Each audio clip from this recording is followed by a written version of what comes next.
Assalamualaikum warahmatullahi wabarakatuh.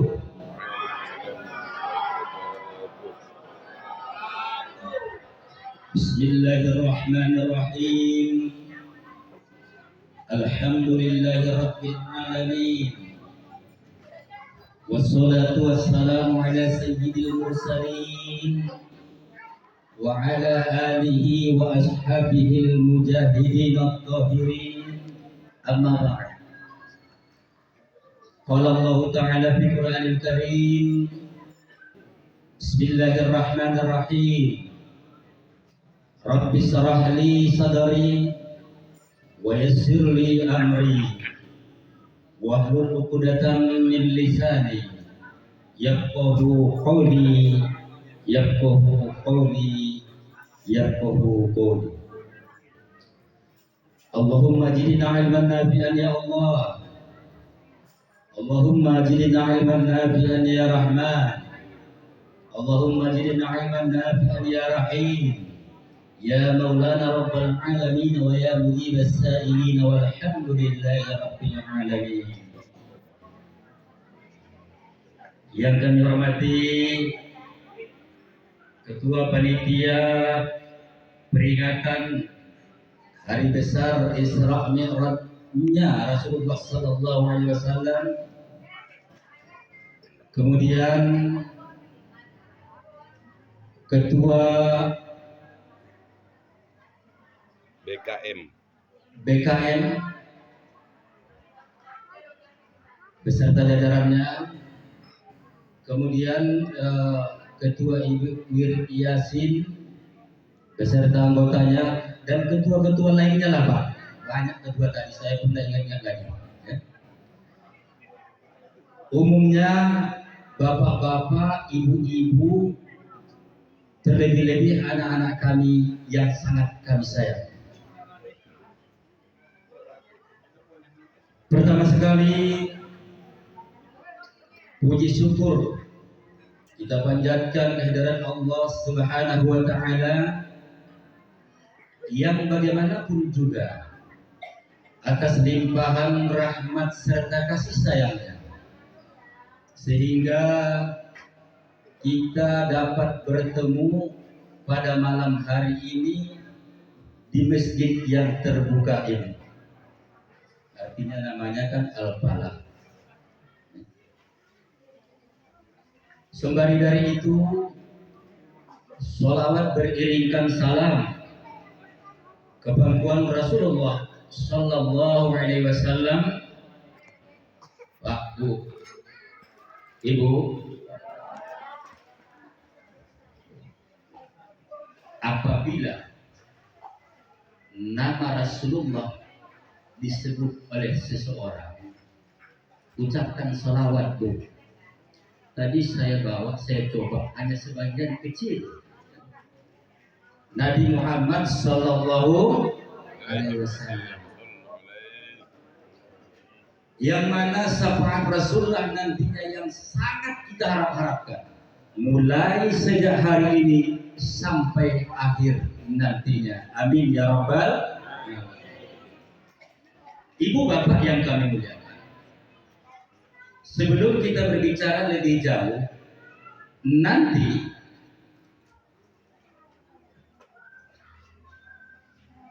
ini banyak kopi, sana kopi dulu sudah datang lagi. Ini takutnya ini pengajian tidak begitu lancar, kebanyakan. Banyak susunya lagi. Artinya biar sesuai dengan Islam ini kan dihadirkan 3 minuman, susu tidak ada. Berarti catatan buat saya, ada apa dengan panitia?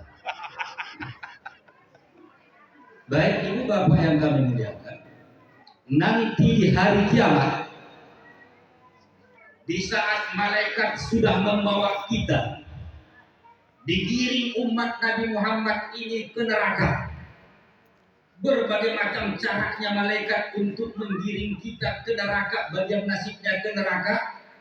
tidak sedikit yang dirantai dihalau ke neraka. Maka Rasulullah Sallallahu Alaihi Wasallam dia hampiri itu malaikat. Malaikat, jangan begitu dong. Ini kan umat saya. Jangan kamu rantai begitulah. Kasihan. Tolong lepaskan. Masukkan ke surga. Jangan giring ke neraka umatku. Lalu apa kata malaikat? Ya Muhammad, saya tidak pernah ingkar apa perintah daripada Allah. Mohon maaf ya Muhammad, ini perintah daripada Allah, wajib saya laksanakan. Menangis Rasulullah seraya mengikuti malaikat menggiring umat ke neraka. Di mizan, di tempat penghitungan beratnya amalan atau dosa, di saat umat Nabi Muhammad ditimbang ternyata lebih banyak dosanya, Rasulullah ambil itu sehelai kertas dari kantongnya. Ia masukkan ke timbangan pahala, maka timbangan pahala lebih berat dibanding dosa. Yang seharusnya bapak ini masuk ke dalam neraka, akhirnya masuk ke dalam surga. Seorang bapak tadi pun heran karena belum pernah ketemu dengan Rasulullah. Siapa Anda? Apa kata Rasulullah?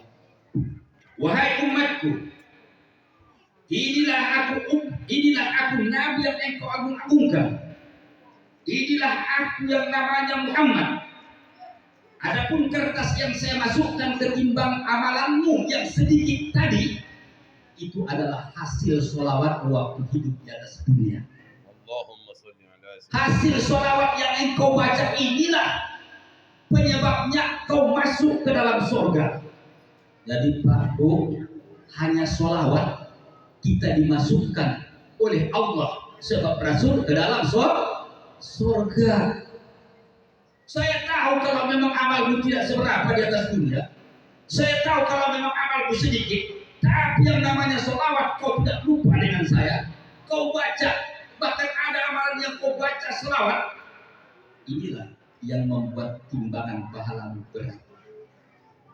Logikanya Bapak Ibu, mungkinkah saya akan memberikan bantuan kepada seseorang yang seseorang itu tidak pernah membantu saya dan seseorang itu tidak peduli dengan saya? Tidak akan mungkin ya. Mungkinkah syafaat Rasulullah datang kepada kita yang dia sudah suruh baca sholawat tapi kita tidak mau baca sholawat? Tidak akan mungkin syafaat itu datang. Lalu Bapak Ibu rajin-rajin baca sholawat. Ternyata sholawat ini termasuk tim penyelamat kita nantinya di hari kiamat. Bapak Ibu, Bu, ya kita harus saling apa nih Bu ya, saling sapa. Saya miring ke ibu saja nih Pak. Bapak, mohon maaf ya. Tidak begitu saya pedulikan Kak Dela. Di sini kan cantik-cantik. Lalu sedikit kami perkenalkan dulu siapa kami. Ini di atas ada nama Sahnan Bulungan. Tak ada gelarnya, tak ada SAG, SHM, MMI segala macam. Tidak ada. Sahnan Bulungan. Top. Ya. Kalaupun seperti yang disampaikan Tuan Guru tadi, kalaupun oleh guru saya Tuan Syekh Khalifah Mansuruddin, semoga Allah mengampuni dosanya, sudah meninggal. Juga saya melanjutkan persudukan kebasilan Langkat. Yang terakhir saya ketemu dengan Tuan Syekh Asyid Asyarwani. Setelah saya selesai dari sana, 1 minggu kemudian dapat telepon kalau beliau sudah meninggal dunia. Lalu ada guru saya Khalifah Mansuruddin, diberikan saya gelar Khalifah Abdul Qadir Al-Jailani. Tadi Tuan Guru Khalifah Sahnan Kurungan. Memang maklum kami hanya sekilas, ya. Jadi gelar saya diberikan oleh Tuan Guru adalah Khalifah Abdul Qadir Al-Jailani. Itulah gelar saya diberikan oleh Tuan Guru. Alhamdulillah. Hanya itu. Kalau yang lain mau dicari gelar SHMM segala macam tidak ada. Kemudian kehadiran saya ke Sungai Buaya ini didampingi oleh anak dan istri saya, ya. Anak dan istri saya, kemudian walaupun kecil yang bersana pakai lobby itu tukang pukul tuh dikasih hidungnya itu ada itu. Itu memang yang saya Islamkan. Jadi mulai tahu. Jadi bapak ibu jangan heran kalau kita sholatnya tidak sholat, maklum yang penting kita jinakkan dulu, ya. Itu walaupun begitu, wah alhamdulillah dekil tuh. Kalau soal jangan dibuka lagi ya. Pokok kalau penjara ada berapa kali masuk penjara? Halo, berapa tuh? 6 kali masuk penjara. Ini yang terakhir beliau bebas masih hitung bulan kalau saya tidak salah ya. Hitung bulan. Itu kaki itu udah berapa kali tembak? Ini bukan istilahnya saya ngomong tidak nyata ya, ini memang fakta ya. Kaki beliau itu, tapi alhamdulillah masih sehat ya, masih bagus. Nah, lalu mungkin entah gimana, akhirnya mulailah beliau itu bertaubat. Kenapa istri saya ikut? Yang pertama memang itu yang dilakukan oleh Rasulullah di saat beliau mengembangkan dakwatul Islamiyahnya, di backup oleh istri terus. Di backup oleh istri. Sampai suatu ketika Rasulullah khawatir betul. Waktu pertama surah Al-Iqra turun, ya, Rasulullah menggigil. Siapa yang berikan semangat kepada suami? Istrinya. Dia sudah khawatir betul, tapi istri, Muhammad, kamu kan tidak pernah buat salah. Jangan khawatir, Pak. Yang jelas Allah pasti akan menolong. Khadijah saja tidak tahu kalau yang datang itu namus, malaikat. Dia tidak tahu, tapi dia berikan kabar gembira kepada suaminya. Hikmahnya apa? Ibu-ibu yang punya suami, kalau suami ibu ini kondisinya ada permasalahan, jangan rewel di rumah. Ini ajaran Rasulullah. Si istri harus tampil menenangkan suami kita. Kalau suami ada masalah, angin penyejuknya adalah istri. Jangan udah suami itu dapat masalah di tempat kerja, pulang istrinya ngomong dasar lagi bodoh. Masa bisa pulang uang gaji dipotong? Kok bodoh siapa? Di kantor dibodoh-bodohi, dimarahi. Di rumah pun demikian. Istri tidak boleh seperti itu. Kemudian hadirin, saya oleh Allah diberikan karunia Allah 8 orang anak. 8 orang anak saya bagi 2, 4 laki-laki, 4 perempuan. Dan insya Allah yang satu ada kecil di sini tadi ikut, temannya agak rasa juga tuh. Hanya itu yang belum ke pesantren, ya, belum ke pesantren. Saya alumni pondok pesantren Mustobawiyah Purba Baru, satu angkatan dengan Lizawati, Wijawati ya. Ada tuh dia senyum-senyum tua. Ya. Semua anak saya 7 orang, semuanya saya sekolahkan ke pondok pesantren Purba, alumni Purba semua. Itu yang gadis tadi tahun ini tamatnya tuh. Tinggal satu lagi. Nanti di akhirat Allah tidak akan mempertanyakan saya lagi masalah anak. Yang jelas sudah saya ikutkan aturan main agama bahwa awaluddin ma'rifatullah, awal agama kenal dulu dengan Allah Subhanahu wa taala. Itu sudah saya lakukan. Walaupun saya tidak langsung, Tetapi oleh guru-guru saya titipkan anak saya untuk diajari masalah agama. 8 orang anak. Tapi itu dari istri saya yang pertama, Pak. Dari istri saya yang pertama.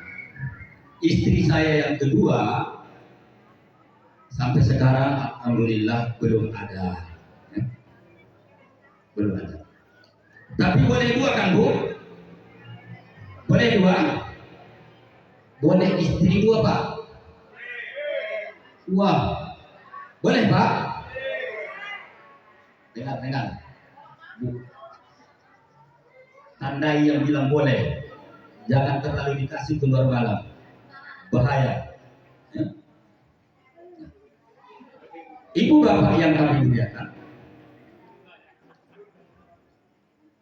sebelum Rasulullah diisra dan dimi'rajkan, tentu perlu kita ketahui apa kendaraan Rasul. Kendaraan Rasul itu namanya adalah buruk. Buruk tidak rusak-rusak, bahkan kilat kencang jalan. Saya tadinya berangkat kemari, target saya memang pas sholat maghrib di Masjid Al-Falah ini. Tapi alhamdulillah di kilometer 18 mendekati kilometer 20 tempat saya ceramah di PKS, ya, di situ ban mobil meledak, pecah. Udah kadaluarsa mungkin pecah.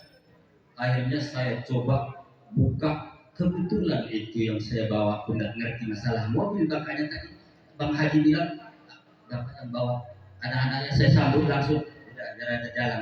Sebabnya tidak bisa sebenarnya, apapun tidak bisa, ikut saja dengan saya udah syukur. Nah, lalu saya coba buka, tidak terbuka bannya. Gawat, saya pikir keringat sudah bercucuran.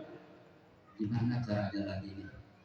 Entah gimana, lewatlah cewek cantik 2. Gadis pula pakai jilbab, bawa mobil. Saya beranikan. Saya tahan. Berhenti. Dek, izin. Ada kunci roda. Ada, Pak. Saya pakai dulu. Turun itu cewek. Kasih. Saya coba. Enggak juga. Berdua enggak juga. Dek, mengambil berkahnya. Lillahi ta'ala. Ini yang saya bilang. Entah apapun mengambil berkah sama cewek itu. Mengambil berkahnya mungkin kamu bisa buka ini. Coba dulu deh. Dia pun bulan jujur. Iya pun. Langsung masuk. Enggak juga. Kakak ini berkahnya. Gini saja lah. Pak, rumah saya kan enggak jauh dari sini. Lalu saya panggil dulu Pak Mutabarak. Oh enggak apa-apa. Dia bawa kunci. Dek, kalau bisa kunci jangan bawa. Nanti kamu enggak kemari. Saya ada perlu istirahat di sana. Oh iya Pak. Langsung si cewek tadi berangkat lari-lari. Yang cewek satu lagi tinggal di mobil.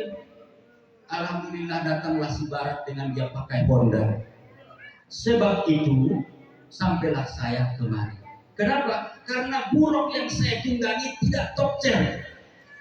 Rasulullah, buruk yang dia tunggangi itu memang hebat, tidak ada rusak-rusaknya. Tapi anehnya Bu, buruk itu dari leher ke atas manusia, dari leher ke bawah binatang. Itu nampak foto-fotonya dan itu kenyataan. Artinya apa? Bahwa kita manusia ini sesungguhnya hanya dari leher ke atas lah yang memang manusia. Dari leher ke bawah sama dengan binatang. Makanya dalam kitab mantik disebutkan manusia hayawani natik. Manusia yang pandai berpikir, itulah kita. Hewan yang pandai bertutur. Saya mau tanya kepada Bapak Ibu. Kira-kira kalau kambing itu matanya berapa Bu? Matanya berapa mata kambing? Mata kita berapa? Hidung kambing lubangnya berapa? 2. Bapak dulu ini ibu-ibu ini merajuk yang banyak. Dua, kita juga dua. Telinga kambing berapa? Dua, kita juga dua. Mulut kambing berapa? Satu, kita juga satu. Lalu bedanya kita dengan kambing apa? Tidak ada kan? Gimana? Nggak pakai baju. Dia baju wall. Kambing. Ya. Cuman saja dia tidak berpikir. Hanya itu saja bedanya. Tidak berpikir. Makanya itu dibuat burukon Nabi. Kendaraan Rasulullah itu dari leher ke atas manusia. Ini melambangkan inilah manusia sesungguhnya. Manusia itu yang punya otak, punya pikiran baru manusia. Apabila otaknya tidak difungsikannya, itu bukan manusia. Coba kambing, karena dia tidak punya pikiran. Kambing pacaran di dekat emaknya, dia sanggup. Bahkan bersetubuh di samping emaknya, adiknya, bahkan emaknya pun tidak salah sama dia. Itu kambing. Kenapa? Karena dia tidak punya akal dan pikiran. Lalu kalau ada anak-anak ibu generasi muda dan mudi ini, memang ibu biarkan dia pacaran di rumah ibu, bahkan pelukan ciuman di rumah ibu, apa bedanya dengan binatang? Ya, maaf kalau bahasa sedikit agak keras. Tidak ada bedanya dengan binatang. Kenapa? Binatang itu sanggup di hadapan ayah dan omaknya. Bila perlu adiknya, omaknya pun tidak masalah buat dia. Lalu kalau manusia punya pikiran, tidak akan mungkin sanggup dia pelukan di hadapan omaknya. Tapi tidak sedikit zaman sekarang ini, berapa banyak para gadis-gadis kita yang siap dipeluk, dicium oleh orang lain di rumah kita, orang tuanya tahu. Biasanya kalau si Santi memang begitunya kerja dia, itu omongan orang kita sama tetangga. Nah, makanya ditamsilkan kendaraan Rasulullah itu manusia kepalanya, tapi leher ke bawah adalah binatang. Lalu kalau kita perhatikan Bapak Ibu, itu kaki buruk itu ada 4. Ada 4 kakinya. Kaki pertama yang paling depan nampak betul. Perhatikan nanti fotonya. Nampak betul. Artinya apa? Artinya itu adalah syariat. Tuan Guru tadi menyebutkan dibuat gado-gado, gabung-gabung. Saya coba. Ya. Itu menunjukkan syariat. Tapi syariat itu adalah yang nampak di depan mata, itu adalah syariat. Sholat kita tadi di sana itu adalah syariat. Sholat syariat namanya. Tetapi kalau memang hakikat kita belum sanggup untuk sholat hakikat, jangan mimpi surga dan seluruh isinya belum bisa untuk kita raih. Saya tidak pernah tinggal sholat saya, Pak Ustaz. Iya betul. Saya rajin berinfak bersedekah, iya, memang betul, tidak salah. Tetapi itu kan syariat. Syariat saja. Lalu kita harus berangkat untuk menghadap kepada Allah Subhanahu wa taala itu, bisa ketemu dengan Allah Subhanahu wa taala itu, bisa dialog dengan Allah taala itu, harus kita mempunyai 4 seperti Rasulullah mau berdialog dengan Allah. Syariat, tarikat, hakikat, ma'rifat, baru bisa ketemu dengan Allah. Kalau hanya syariat saja, tidak akan hadirnya kami muliakan. Sekarang bolehlah kita berpakaian yang indah-indah sekarang, tapi syariat. Pakai jilbab, pakai jubah, pakai lebay, pakai serban. Tapi hati belum tentu. Hati belum tentu. Makanya Allah sampai matinya kita pun yang Allah perhatikan adalah hati. Hati yang Allah nilai, bukan mantapnya kita, gagahnya kita, hebatnya kita, tidak. Yang akhir-akhirnya hatimu lah yang akan saya perhatikan. Kenapa? Makanya kita lihat di mana-mana banyak hati. Bahkan di pengkolan juga ditulis awas hati-hati. Karena perlunya hati, tidak ada di sana. Awas mato-mato, tidak ada. Tapi awas hati-hati. Kenapa? Karena hati yang sangat penting, sentral kehidupan kita, baik buruknya di dalam hati. Maka Rasul sebelum berangkat menghadap Allah, hati dibersihkan dulu oleh malaikat. Kita kalau mau menghadap kepada Allah, bersih dulu hati kita. Jangan langsung lapor kepada Allah. Ya Allah, ya Tuhanku, anakku itu tidak lulus ya Allah. Berbagai macam cara memohon, berdoa segala macam. Ini kadang Bapak Ibu ada baca ayat, Ud'uni astajib lakum. Berdoalah, mintalah kepadaku, saya perkenankan kata Allah. Lalu kita pun memohon kepada Allah, memohon kepada Allah. Tahajud di tengah malam tidak pernah tinggal, duha juga tidak pernah tinggal, sholat kita lakukan segala macam, memohon kepada Allah supaya anak kita lulus jadi akademi militer umpamanya atau lain-lain, tidak lulus juga. Lalu marah kepada Allah, cemburu kepada Allah. Ayat sudah ada mengatakan, pintalah akan saya berikan. Ternyata saya pagi, sore, siang, malam peras keringat juga bercucuran air mata juga mengalir dengan derasnya agar anak saya lulus, ternyata tidak. Apa sebab tidak diluluskan oleh Allah? Apa sebab tidak diperkenankan oleh Allah? Karena ibu bapak kenal dengan Allah hanya sekedar namanya saja. Hanya tahu Allah. Allah itu kita sembahnya disembah juga, sholat juga. Kita tahu namanya. Tapi bapak ibu tidak tahu bagaimana itu sifat-sifatnya Allah. Tidak tahu. Bagaimanalah memang Allah mau dekat dengan kita. Pak Bupati kita tahu. Bupati kita sekarang yang belum dilantik ya, yang belum dilantik berarti masih Episinto ya.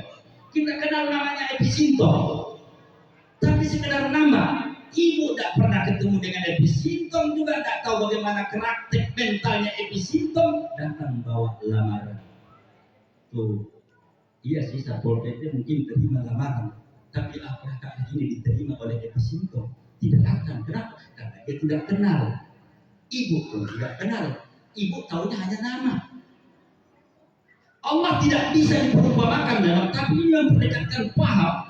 Kita pun banyak hanya kenal nama saja dengan Allah, tapi memohon kita kepada Allah banyaknya bukan main. Tapi bagaimana sifat-sifatnya Allah kita tidak tahu sedikit pun. Itu aqaidul iman dijelaskan 50 aqaid paling tidak manusia itu wajib hafal, wajib tahu. Itulah seringan-ringan orang yang beriman. Sudahkah kita hafal sifat 20? Belum di sana kita tahu sifatnya Allah. Setelah kita tahu, mulailah kita dekat. Kalau sudah kenal kita, kenal dia, kenal kita, nggak usah pun kita minta. Jauh saja di depan Bupati. Itu Pak Harahap datang, siapkan air minum. Kenapa? Karena kenal. Masih jauh, sudah disiapkan. Jadi seorang kiai, seorang ulama yang dekat dengan Allah, malu dia meminta lagi kepada Allah. Kenapa? Dia sudah dekat, dia tahu kalau Allah mengetahui apa yang dia maksud. Itu Bapak Ibu yang kami muliakan. Lalu kita harus masuk syariat, tarikat, hakikat, ma'rifat, baru bisa ketemu dengan Allah. Rasulullah seperti itu. Kalau Rasulullah tidak menguasai ini, tidak akan mungkin Rasulullah Isra dan Mi'raj itu bisa ketemu dengan Allah.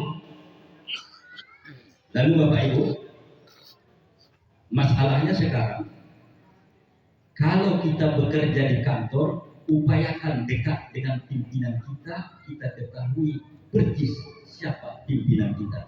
Jangan asal disuruh, mau tidak kerja? Mau.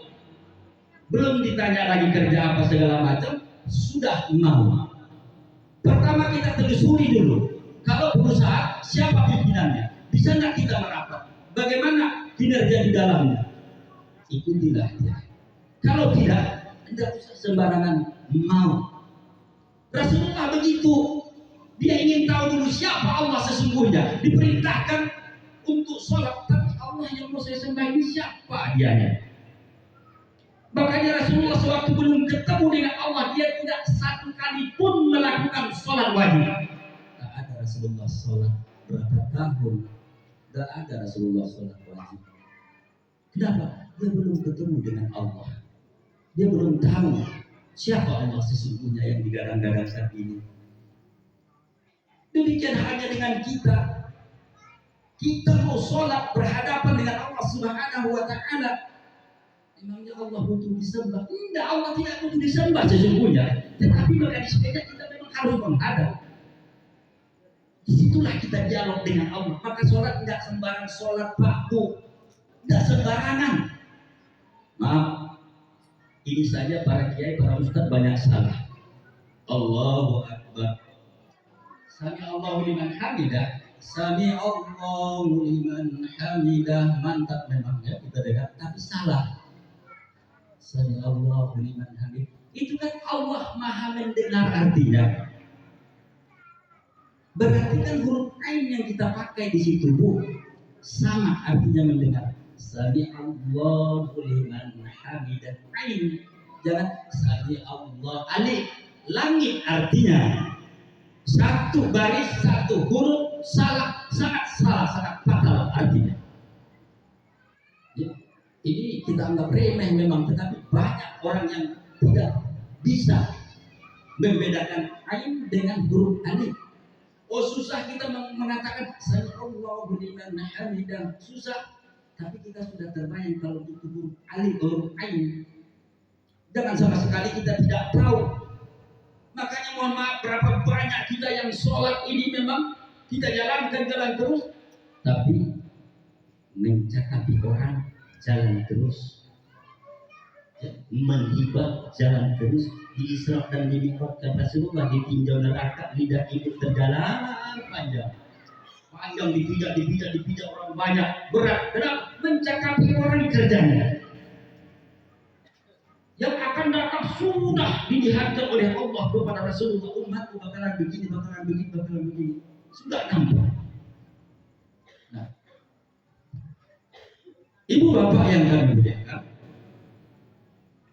lalu setelah Rasulullah dibereskan kendaraannya yang namanya buruk, udah oke semua, kaki depan nampak syariat, yang satu lagi depan agak terlindung karena dia memang tarekat, belakang juga terlindung tidak nampakkan. Belakang kalimat ribat memang dikit pun nampak, itu ribat, ya, dikit pun. Itu perumpamaan pengajian. Semua saya tunjukkan tanda-tanda kebesaran kami, tapi sedikit betul kata Allah, sedikit yang dia tunjukkan kepada Rasulullah.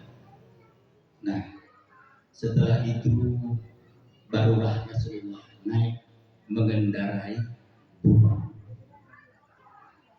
mulai dari Masjidil Haram Mekah ke Masjidil Aqsa Palestina. Saat itu Rasulullah naik ke langit pertama, kita singkat, pertama, kedua, ketiga, keempat, sampai ke langit yang ketujuh. Kemudian langit yang ketujuh naik lagi itu ke Lauhil Mahfuz, ke Aras, naik lagi itu ke Rob, naik lagi ke Sabah, lanjut lagi. Kemudian ada suatu tempat yang memang malaikat pun tidak sanggup menemani Rasulullah lagi. Artinya hanya Rasulullah dengan Allah saat itu berdua. Jadi kalau kita bahas ayat Al-Isra ayat 1, Subhanalladzi asra bi 'abdihi, abdul, hamba.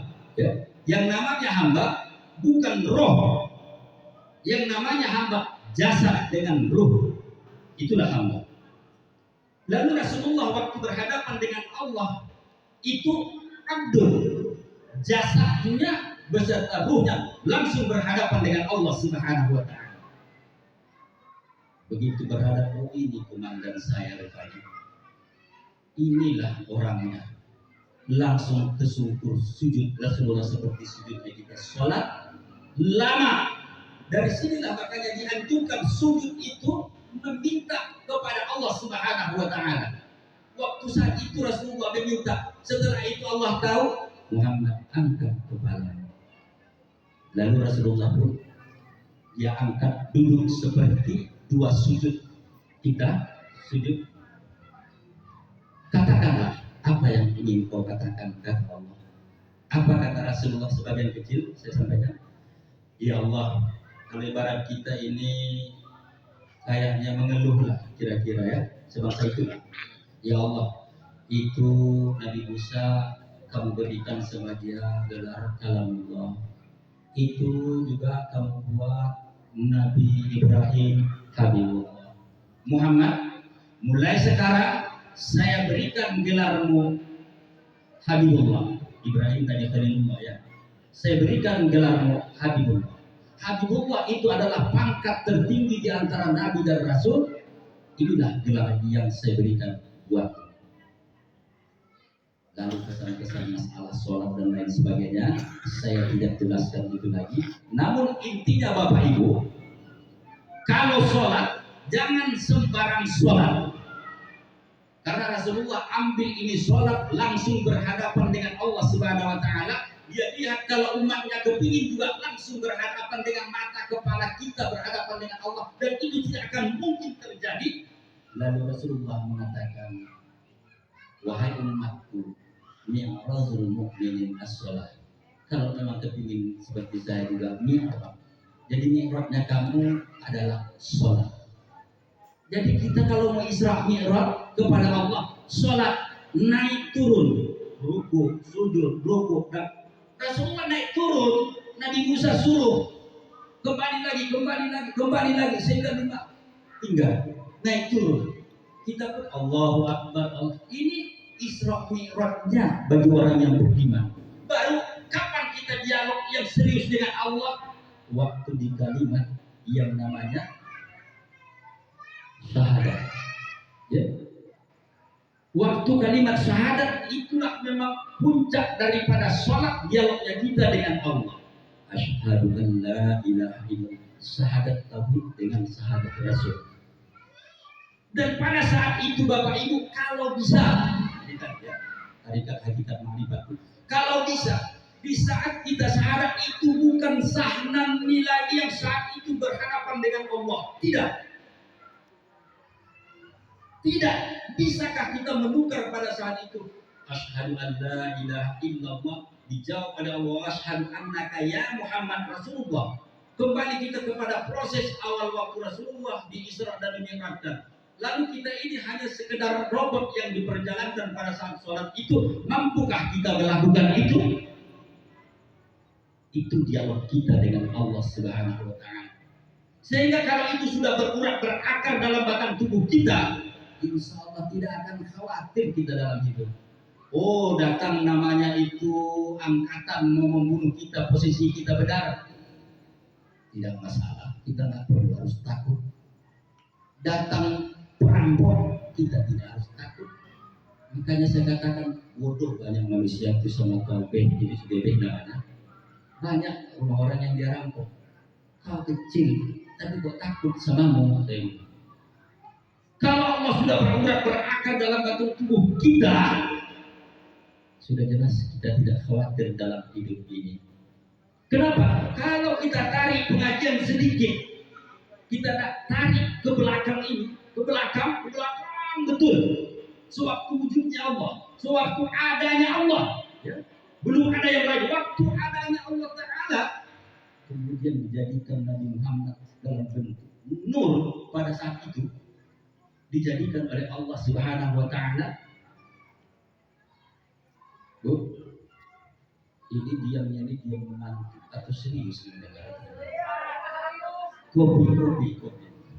Serius ya, Bu ya? Ini karena masalah sholat, saya kupas dulu sholat ini perlu supaya ada manfaat sholat. Ibu capek kita Allahu Akbar terus jalan terus tapi tidak ada manfaat. Kalau betullah ibu yang melakukan sholat, tidak akan mungkinlah ada orang meminta kepada ibu tidak kasih. Bohong kalau memang ibu tidak kasih berarti ibu tidak sholat. Kenapa? Itu hamba Allah. Sudah jelas Allah suruh kepadamu. Allah suruh hamba itu meminta kepadamu, itu suruhan Allah. Kenapa? Karena Allah titipkan harta yang berlimpah buatmu, titipan.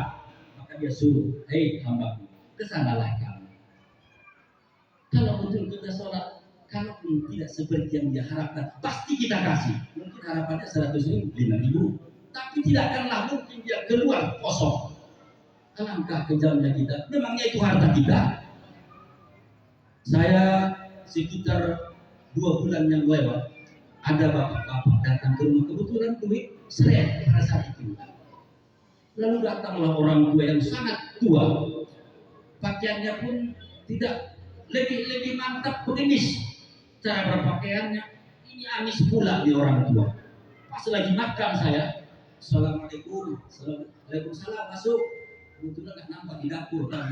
Assalamualaikum, waalaikumsalam, masuk. Nggak mau masuk. Udah saya akhiri makan, saya lihat. Tahu orang minta sedekahnya, udah pun makan saya terbengkalai. Udah sampai situ, Pak minta sedekah, Pak. Waduh Pak, mohon maaf saja Pak, tak ada duit lagi Pak, cuma dikit ada lagi di sini. Ada di kantor lagi tapi tidak banyak. Tak ada sampai 100.000 ya Pak, duit saat itu. Berangkatlah Bapak dengan bunyinya. Kasihan pula tiba-tiba spontan, Pak, sini Pak. Saya panggil balik. Pak, ini yang ada Pak ya, bagi dua kita. Saya kasihlah duit yang ada di kantong, memang di bank sama sekali tidak ada, kecuali hanya sisa-sisa hidup ya, untuk manakala orang mengirim ya. Hanya itu saja, yang lain tidak ada. Saya panggil itu Bapak kembali, saya berikan. Spontan saat itu seolah-olah ada teguran, kejamnya dirimu. Engkau sering mengatakan kepada orang kalau ada orang minta butuh bantuan yang kamu sanggup membantu, bantulah. Sering kamu ucapkan itu orang tua datang, tapi kamu usir mentah-mentah. Sementara masih ada di kantong wudhu ini. Seolah-olah itu yang datang berbicara sama saya. Saya panggil tuh Bapak itu kembali.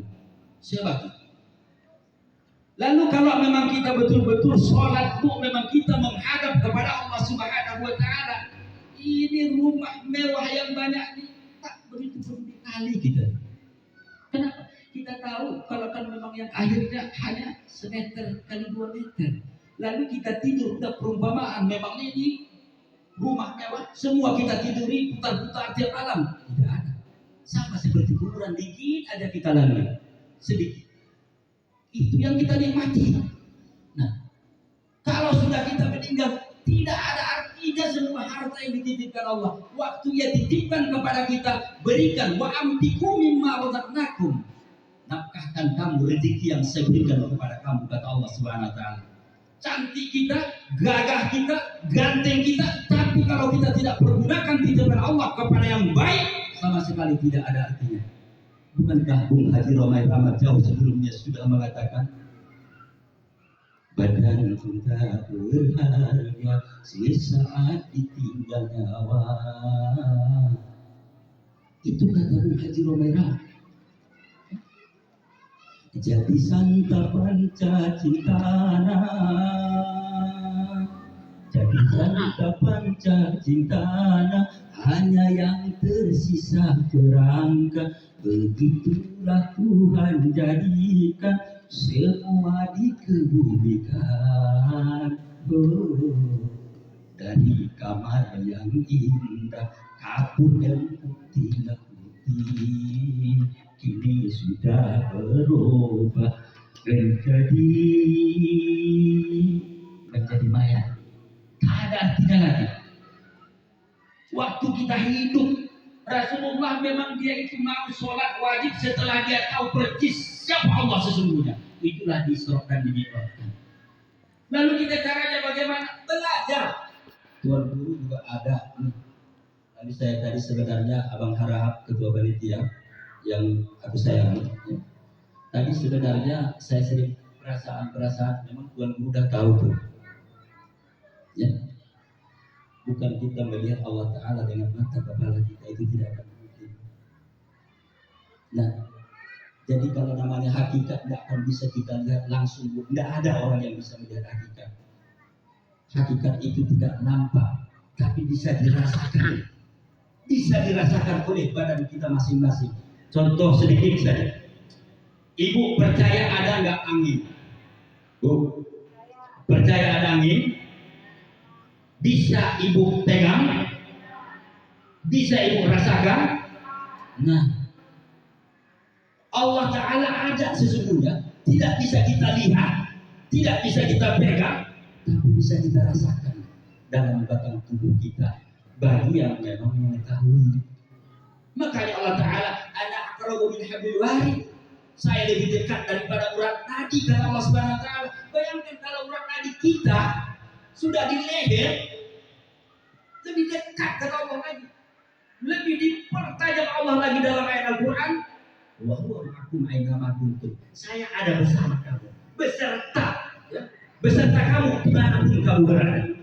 Kalau sudahlah Allah serta dengan kita, sudah susah memisahkan yang namanya syaitan yang dibicara ini dengan Allah Subhanahu wa taala. Susah untuk memisahkannya. Kalau sudah serta. Ini kopi. Contoh Allah tidak bisa dibandingkan, tapi mempermudah paham. Kopi sekarang ini air, ada kopi, ada gula, diaduk. Sekarang saya tanya, Dek, mana yang namanya gula? Tolong tunjukkan. Pasti Dek nggak bisa jawab. Mana gulanya? Mana itu susunya? Mana itu kopinya? Tidak ada, karena sudah serta sama. Tapi kalau dirasakan, nikmat. Allah pun kalau sudah dirasakan indah, nikmat rasa itu. Memperdekat paham saja, Bu ya. Lalu mohon maaf, saya tidaklah menyuruh ibu tidak sholat, enggak sebenarnya. Ya kan? Maksud saya sholat betul-betullah melakukan sholat.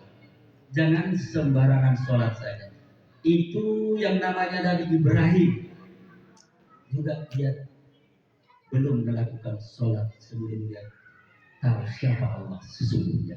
Nabi Musa juga tak mau. Dia harus tahu siapa Allah sesungguhnya. Banyak nabi-nabi yang begitu, harus dia ketahui persis siapa Allah sesungguhnya. Lalu kita umat Muhammad ini, keberadaan Allah dengan kita hanya bisa kita rasakan kalau memang kita tahu. Lalu ada orang bertanya dengan saya, Pak Ustaz, kalaulah memang Allah itu ada, dirasakan si Polan, si Joko, si Santi, si Midun, dan lain-lain, berarti Allah itu banyak dong. Itu bahasanya. Saya ambil perumpamaan. Pak, Bu, ini air di gelas. Air putih di gelas ini saya buat 100 air putih, bahkan banyak. Lalu diterik mentari. Coba lihat, ada nggak matahari di dalam gelas itu? Ada. Gelas yang lain ada. Dia ada. Semua ada. Ya. Jutaan pun gelas ada. Sumbernya satu kan. Demikian halnya Allah Ta'ala. Tapi Allah tidak bisa diperumpamakan. Memperdekat paham saja. Ya. Lalu jangan katakan sampai situ ada Allah. Sampai banyak Allah itu dong. Tidak. Ya. Tetapi Allah sumbernya tetap satu. Lalu pelajari, Tuan Guru kita ada belajar yang betul-betul masalah sholat. Apalagi menyangkut kepada niat. Niat banyak ibu yang tahu niat. Tapi kalau ditanya betul, apa yang namanya niat? Saya bukanlah membongkar diri. Kalau saya tanya ibu-ibu ini pasti tidak bisa berikan jawaban. Bapak pun, walaupun putih, maaf, lobenya belum tentu bisa dijawab. Lalu gimana arti sholat kita? Coba buat dulu sholat maghrib niatnya pakai niat. Kita kan sudah tahu bahwa rukun sholat itu salah satunya niat. Yang namanya rukun tertinggal di dalam sholat satu saja tidak sah sholat. Rukun sholat apa? Salah satunya niat. Coba buat dulu sholat niat maghrib. Apalah kata dia? Siapa tujuannya? Santri saya. Kebetulan saya juga ngajar ya. Anak santri, nanti anak-anak ibu kalau mau ada pesantren silakan hubungi kami, kita gratiskan, tak bayar Bu ya, paling mau daftar saja lah. Kalau makannya gratis, yang lain-lain pokoknya semua gratis. Duit pengorbanan hanya sekitar 2 juta ya, habis dah tamat dia sudah. Itu pun tidak mau juga ya, lagi pula ya kan. Nah, ya. Lalu saya sampaikan kepada anak santri, apa niat anak? Udah diajari saja. Sudah dia sana saya dipanggil pula Buya. Banyak dari saya ada Ustadz, ada Buya, ada Khalifah, ada Kiai Haji lagi yang bilang kawan ya. Cuman Buya aja yang belum ada lagi. Sempatlah orang bilang Buya gelarnya mah. Tak apalah saya terima juga. Anak santri lah Buya. Sengaja aku sholat maghrib 3 rakaat mengikut imam. Kalau aku mengikut wajib karena Allah Ta'ala. Itu niatnya. Kalau ini ujian, kalau mau besar,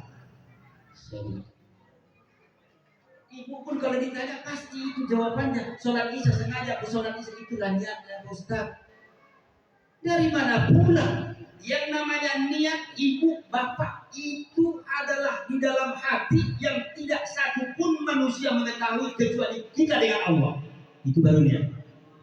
Kami masih didengar orang, itu bukan niat. Sengaja aku sholat maghrib itu adalah lapas daripada niat.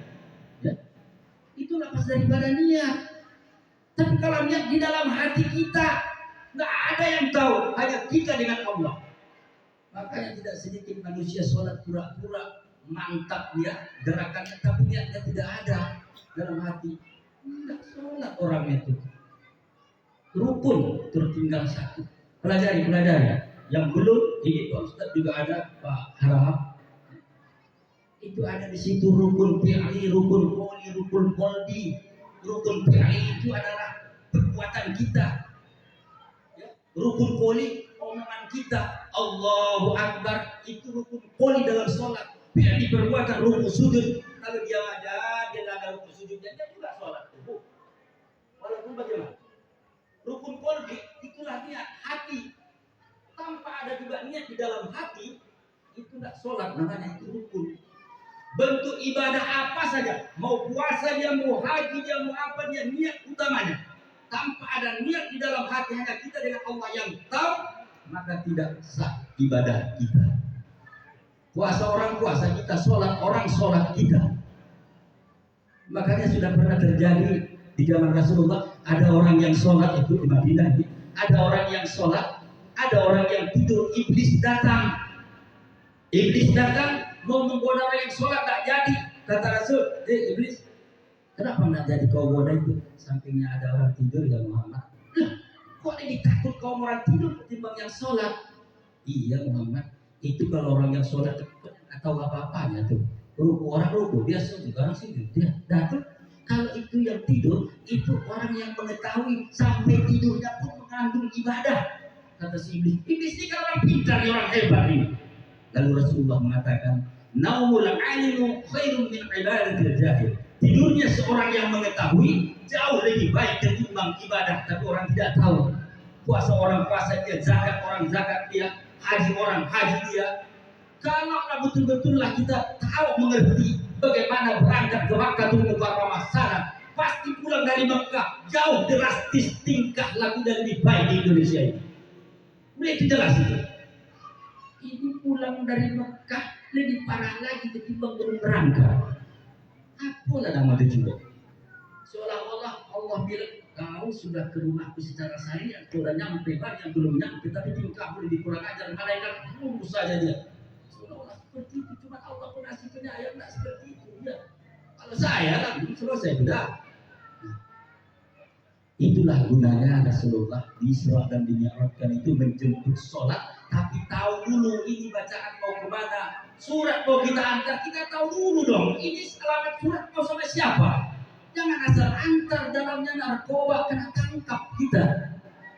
Harus kita ketahui persis. Ya.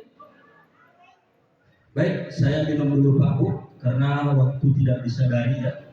Sudah 1 jam kurang saya berbicara. Saya seperti dulu tak bisa kali dong Pak Ustaz Harahap. Artinya banyak apanya lucunya, tapi karena memang Tuan Guru tadi mengarahkan ke sedikit kepada mungkin apalah dia tauhid katanya tadi. Saya coba saya bawa ke situ. Ya. Saya minum dulu Bu, minum kopi.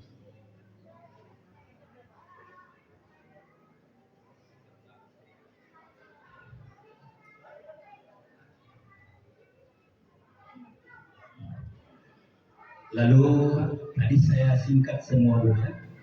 Perjalanan Rasulullah itu dari Masjidil Haram ke Masjidil Aqsa Palestina. Ya. Palestina, Masjidil Aqsa Palestina, jangan khawatir. Ya. Jangan khawatir karena itu sudah ditempati oleh Rasulullah. Mau berangkat Isra dan Mi'raj, dan janjian Allah Masjidil Aqsa itu juga nanti akan ditempati Imam Mahdi beserta Nabi Isa. Wajib ada sholat di Masjidil Aqsa. Lalu bagaimanapun banyaknya negara untuk membombardir itu masjid, percayalah tidak akan bisa. dan tidak akan bisa direbut oleh kaum-kaum yang lain. Kan untuk Masjidil Aqsa, logika kita sajalah, otak kita kalau berpikir, saya kadang terpikir, iya memang Allah Ta'ala menjaga masjid betul-betulan. Terpikir saya, kenapa?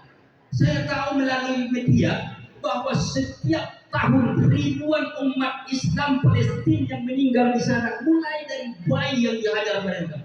Tetapi kok banyak sih pasukan terus bermunculan, dari mana datangnya coba? Mohon maaf, hamil tidak ada yang hamil lagi di sana. Tidak ada yang sempat bersetubuh lagi. Perang jalan terus, meninggal jalan terus, mulai dari bayi. Tapi tentara makin banyak. Tentara Palestina semakin besar. Dan yang mati ini kemana? Generasinya mana? Iya, memang Allah menjaga Palestina ini. Dia munculkan lagi generasi terus. Kita tidak tahu itu siapa-siapa. Sehingga kita tidak heran. Kadang ditembak tidak mempan. Macam-macam loh. Kenapa? Itu sudah dijaga oleh Allah Subhanahu wa Ta'ala. Nah, dan kapan Imam Mahdinya turun? Di saat sudah mendekat dekati kiamat. Nabi Isa juga saat itu dipersilakan Imam Mahdi untuk mengimami sholat di Masjid Aqsa Palestina. Dipersilakan oleh Nabi Musa. Nabi Musa yang sebagai makmum. Itu sudah dekat kiamat. Dan kiamat, Ibu tahu kapan hari kiamat? Ibu tahu kiamat kapan? Tahu apa tidak? Tanggal berapa hari kiamat, Bu? Harinya hari apa Bapak tahu? Hah? Hari Jumat. Oke, baik. Ibu Bapak ini belajar. Bulan apa? Bulan-bulanan. Ya Bapak bisa juga. Ya kan sering pelajaran kan? Bulan-bulanan. Jadilah. Tapi itu masih kosong. Mereka sudah dapat hari kiamat hari Jumat. Ya betul. Tapi bulan-bulanan. Tanggalnya Ibu tahu tanggal berapa? Tanggal 9. 17 Agustus ya. Hari lahir saya tuh. Ya, hari lahir saya. Jadi dalam kitab Subulus Salam di sana dijelaskan supaya Ibu nanti banyak para kiai yang akan datang ini atau di ini banyak yang mematwakan bukan ada ilmunya, ilmu YouTube ya, hanya ilmu YouTube banyak paketnya, dia lihat terus dia tidak pernah duduk di pesantren.